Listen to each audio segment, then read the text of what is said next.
Que a forma de se qualificar e trabalhar no mundo pós-pandemia vai mudar, disso ninguém mais duvida. Mas quais serão as profissões que estarão em alta? Como se qualificar para elas? E onde buscar trabalho? Esses serão os temas da série que se inicia hoje, Profissionais pós-pandemia. Eu sou Fernando Pitti e esse é o podcast Classe Tech, onde educação e tecnologia são as temáticas norteadoras dos nossos episódios. E desde já te convido a assinar nosso feed para não perder nenhuma publicação e também para indicar este podcast para todos seus amigos e nos ajudar a levar este conteúdo para mais pessoas. Nos últimos episódios aqui do podcast Classe Tech, abordamos as aulas no período da pandemia. O uso de tecnologias educacionais para manter a qualidade e engajamento dos alunos nas aulas digitais e também o impacto do coronavírus no mercado de trabalho, tanto a curto quanto a médio e longo prazo. Mas, para poder entender um pouquinho mais do futuro, vamos fazer uma breve revisão histórica do desenvolvimento humano, que começa há aproximadamente 3 milhões de anos até os dias atuais. Ou melhor, até os dias um pouquinho antes da pandemia. Embora a cronologia não seja exata, ela nos dá uma revisão importante da trajetória da humanidade dos últimos milênios. Tudo começa aproximadamente há 3 milhões e meio de anos atrás, quando nossos ancestrais começaram o bipedismo, ou seja, começaram a se locomover apenas utilizando os membros inferiores, liberando assim os membros superiores para poder transportar pequenas cargas e também manusear ferramentas simples, como no caso, pedaços de madeira ou pedras. Além disso, as pernas começam a espichar e isso lhes torna mais competentes em deslocamentos e até mesmo em corridas mais longas. Não só no aspecto físico do corpo que começa a mudar, mas também o crescimento do cérebro, e com isso, novas competências começam a surgir. Entre elas, uma das principais que se destacam é a capacidade do homem de criar e inventar artefatos, o que diferencia o homem dos animais. Esses artefatos também auxiliam na adaptação e sobrevivência naquele mundo de milhões de anos atrás, que ainda era muito inóspito para nós. Nós, seres humanos, tão frágeis e com poucas proteções naturais. Essas primeiras ferramentas desenvolvidas, utilizadas pelo homem, eram feitas à base da pedra lascada. Já por volta de 1,5 milhão de anos atrás, é descoberto o fogo. Assim, não só mais proteção para todo o grupo e também para indivíduos, mas também a melhoria na preparação de alimentos, especialmente no cozimento da carne, que passa a ser um alimento essencial para alimentar o nosso cérebro, que cresceu consideravelmente nos últimos milênios e agora precisa de muito mais energia. Metabolicamente falando, o cérebro humano é um órgão capaz de consumir até 20% de toda a nossa energia. O Homo sapiens continua se desenvolvendo e fisicamente ele cria uma estrutura muito similar à nossa nos últimos 200 mil anos aproximadamente. Depois da pedra, o homem começa também a utilizar a madeira, a qual combinada com pedras, ossos e outros materiais obtidos da natureza, começam a ser utilizados para caça, proteção e também pequenas mudanças e pequenos afazeres.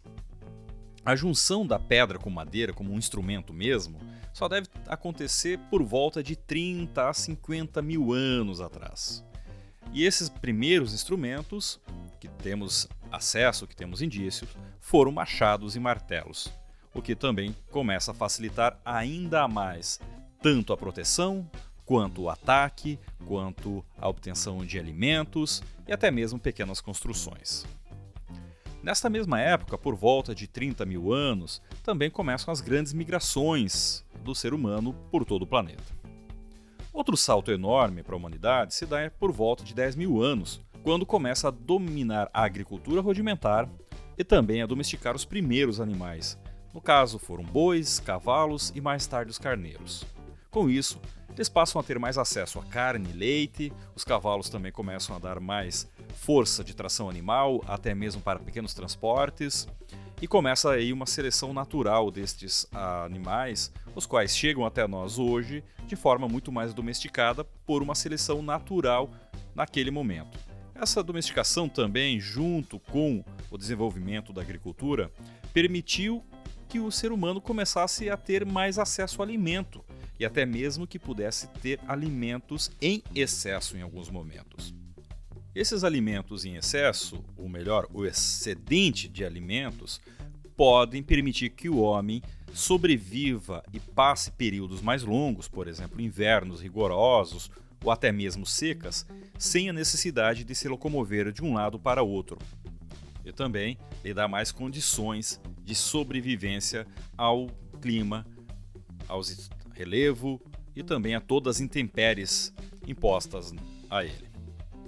Os primeiros registros de escrita mesmo começam por volta de 8.000 anos.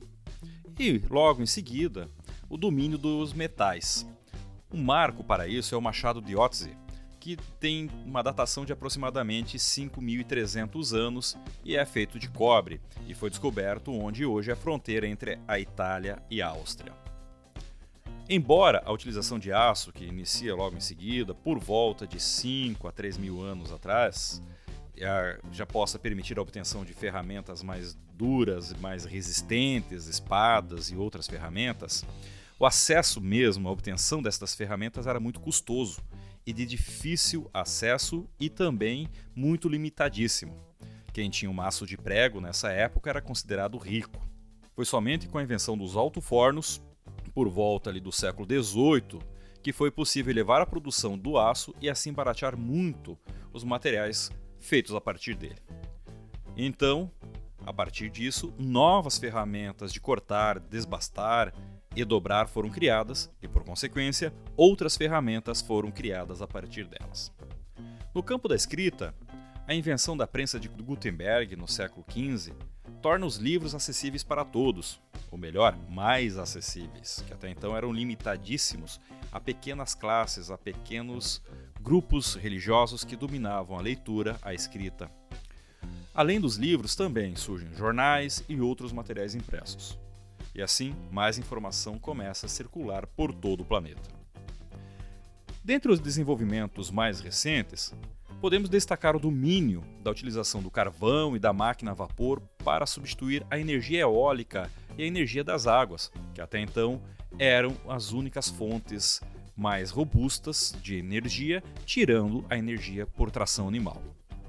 Além de poder construir fábricas onde quisessem, a partir das máquinas de vapor movidas a carvão, não mais apenas dependendo do curso de água, por exemplo, ou de ventos que soprassem em abundância, também baratearam ainda mais os deslocamentos de cargas com o uso de trens e navios a vapor.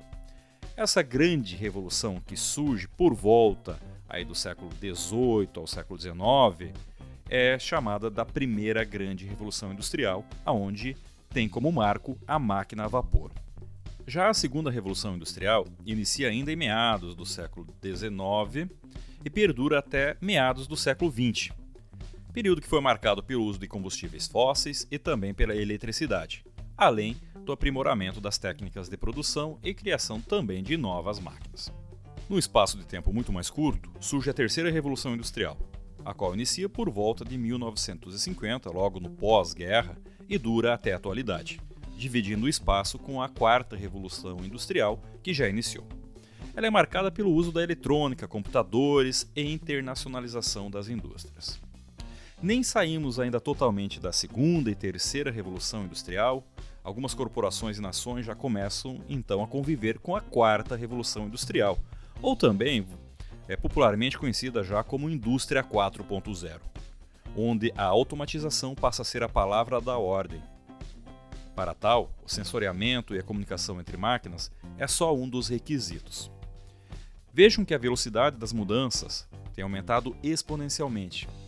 Antes eram necessários milhões de anos para que pudesse ser sentida uma pequena mudança na forma de se viver.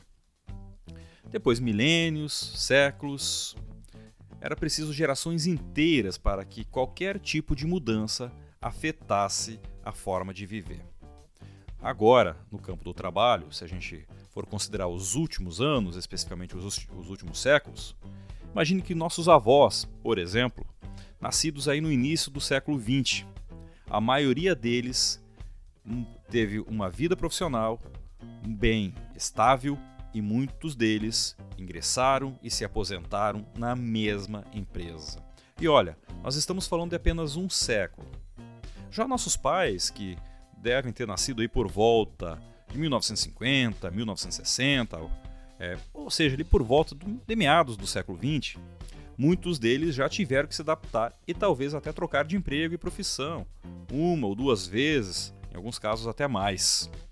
Mas a maioria teve também uma vida um tanto quanto estável, quando a gente considera a questão da profissão, considera a vida profissional de cada um deles. E nós?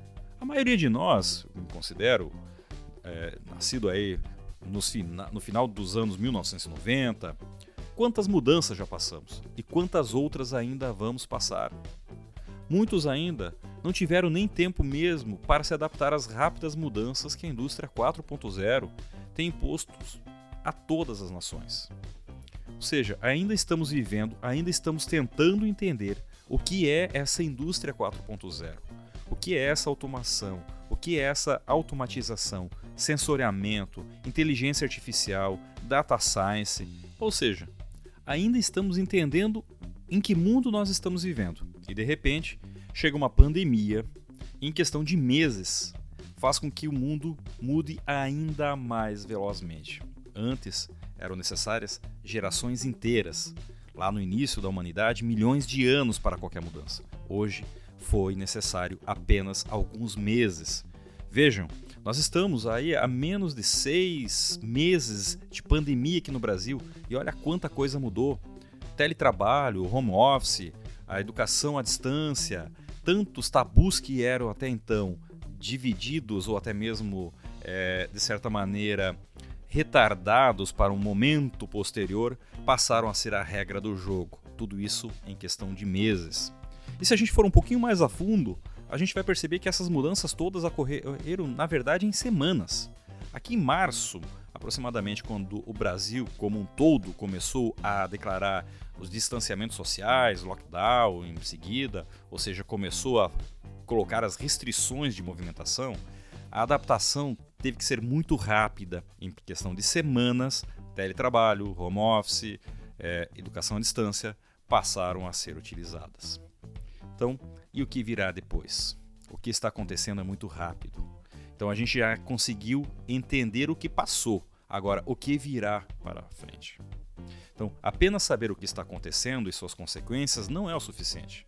Então é importante que a gente também comece a conhecer quais caminhos a seguir no mundo pós-pandemia. Quais profissões estarão em alta? Como se qualificar para elas? Onde buscar trabalho? Porque, vejam bem, nós teremos cada vez menos emprego. Teremos mais trabalho, sim, mas menos empregos formais como nós conhecemos hoje, tanto aqui no Brasil quanto nos outros países em todo o globo. Então, aí que surge a nossa próxima série e os próximos episódios serão dedicados a explorar este mundo pós-pandemia. Quais são as tendências? O home office, o teletrabalho. Vamos também conversar com profissionais da área social, entender por que muitos trabalhadores, mesmo sabendo de todas essas mudanças que estão ocorrendo, que já vinham ocorrendo numa velocidade muito grande com a indústria 4.0 e agora só aceleraram ainda mais, por que esses trabalhadores, mesmo assim, não tomam a iniciativa de buscar este novo caminho? Vamos também encerrar a série lá, conversando com um profissional da área social para entender um pouco mais sobre isso.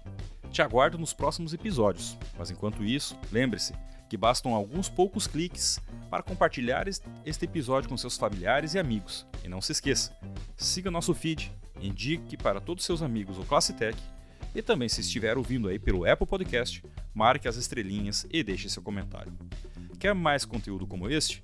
Visite nosso blog em fernandopit.com.br e também sinta-se à vontade para mandar sugestões de pautas e críticas e sugestões para fernando@fernandopit.com.br. Muito obrigado pelo seu download, um grande abraço e até o próximo.